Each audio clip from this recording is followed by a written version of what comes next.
Hello friends, welcome to my channel we will change our life. हम देख रहे हैं बौद्ध एंड हिज धाम और इस वीडियो में हम देखने वाले हैं तीसरा भाग नए प्रकाश की खोज में भृगु आश्रम पर रुकना, सांख्य परंपरा का अध्ययन, समाधि मार्ग का अभ्यास। तो चलिए देखते हैं। अन्य पंथों का परीक्षण करने के उद्देश्य से सिद्धार्थ गौतम बुद्ध ने आलार कालम से भेंट करने के लिए राजगृह को छोड़ दिया। मार्ग में उन्होंने भृगु ऋषि का आश्रम देखा और यूं ही जरा देखने के लिए उसमें प्रवेश किया। आश्रम के ब्राह्मण निवासी जंगल से लकड़ी चुनकर लाते थे। उनके हाथ तपस्या की अत्यावश्यक वस्तुएं सविधा, पुष्प तथा कुश के भरे थे। वे बुद्धिमान अपने अपनी कुटियों में न जाकर सिद्धार्थ गौतम बुद्ध की ओर ही मुड़े। आश्रम निवासियों द्वारा समुचित रूप से सम्मानित होकर सिद्धार्थ गौतम बुद्ध ने भी आश्रम के बड़े बूढ़ों के प्रति आदर प्रदर्शित किया। उस मोक्षकामी बुद्धिमान ने उन स्वर्गकामी तपस्वियों की विचित्र विचित्र तपस्याओं का निरीक्षण करते हुए उस आश्रम को देखा। उस सुकोमल सन्यासी ने उस पवित्र वन में उन तपस्वियों को वैसी नाना प्रकार की तपस्याएं करते हुए प्रथम बार देखा। तपस्याओं के रहस्य के श्रेष्ठ ज्ञाता भृगु ब्राह्मण ने उसे सभी प्रकार की तपस्याएं समझाई और प्रत्येक तपस्या का फल भी बताया। पानी से उत्पन्न निरीग्री भोजन, मूल और फल, यही धर्मशास्त्रों के अनुसार तपस्वियों का भोजन है। लेकिन तपस्या के भिन्न भिन्न नाना रूप है। कुछ पक्षियों की भांति दाने चुगकर गुजारा करते हैं, दूसरे हिरणों के भांति घास चुगते हैं और तीसरे सांपों के भांति वायु भक्षी होते हैं, मानो वे दीमक की बाम्बी ही बन गए हो। दूसरे बड़ी कठिनाई से पत्थरों से अपने शरीर के लिए पोषण प्राप्त करते हैं, दूसरे अपने दांतों से ही पीस कर अन्न खाते हैं और तीसरे दूसरों के लिए उबालते हैं और उनके लिए भाग्यवश जो कुछ थोड़ा बच रहे उसी पर गुजारा करते हैं। कुछ दूसरे निरंतर पानी में भीगी जटाओं से 2 बार अग्नि देवता को अर्घ्य अर्पण करते हैं। कुछ दूसरे मछलियों की तरह पानी में डूबे रहते हैं, उनके बदनों को कछुए नोचते हैं। कुछ समय तक इस प्रकार के तपस्या के कष्ट सहने से, अधिक कष्ट सहने से स्वर्ग, मध्यम कष्ट सहने से मर्त्य लोक, वे अंत में सुख लाभ करते हैं। कहा गया है कि कष्ट सहन ही पुण्य का मूल है। यह सब सुना तो गौतम बुद्ध ने उत्तर दिया, किसी भी ऐसे आश्रम को देखने का यह मेरा पहला अवसर है। मेरी समझ में तुम्हारा यह तपस्या क्रम नहीं आता। अभी तो मैं केवल इतना ही कह सकता हूँ, आपकी यह निष्ठा स्वर्ग लाभ के लिए है, किंतु मेरी इच्छा तो यही है कि संसार के दुख के मूल कारण का और उसके दूर करने का उपाय खोज निकाला जाए। क्या मैं अब आपसे विदा ले सकता हूँ?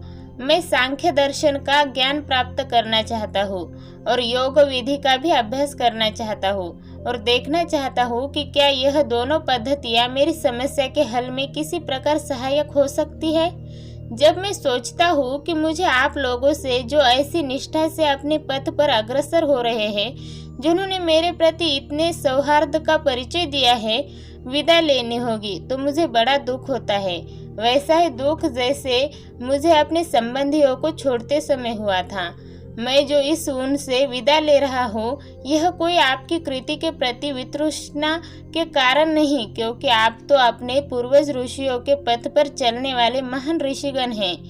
मैं मुनि आलार कालम के पास जाना चाहता हूँ, जो सुविघ्न माना जाता है।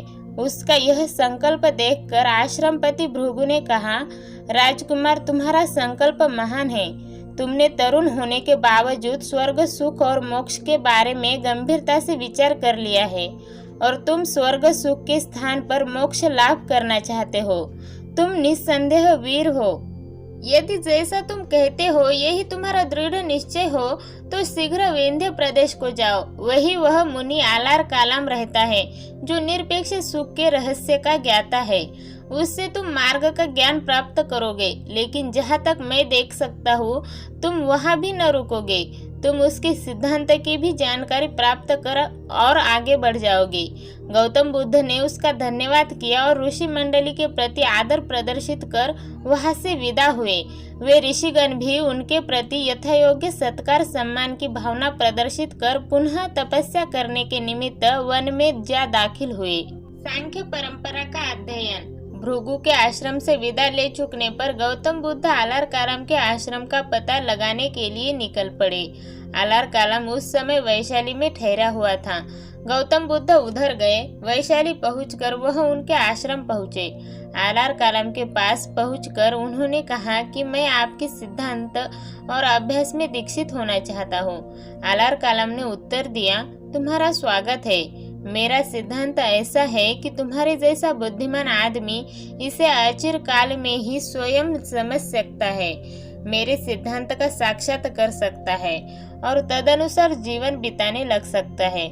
निश्चय से तुम ऊंची से ऊंची शिक्षा ग्रहण करने के पात्र हो। आलारकालम के ये शब्द सुनकर राजकुमार बहुत प्रसन्न हुए। उन्होंने उत्तर दिया, इस असीम करुणा के कारण जो आप मेरे प्रति दिखा रहे हैं, सदोष होने पर भी मुझे लगता है कि ये निर्दोष हूँ। क्या आप कृपा कर मुझे अपना सिद्धांत बताएंगे? आलारकालम बोले, तुम्हारे शील, तुम्हारे चरित्र और तुम्हारे दृढ़ निश्चय का मेरे मन पर ऐसा प्रभाव पड़ा है कि ये तुम्हारी पात्रता जांचने के लिए तुम्हारी कोई परीक्षा नहीं लेना चाहता। हे सुनने वालों में श्रेष्ठ, हमारे सिद्धांतों को सुनो।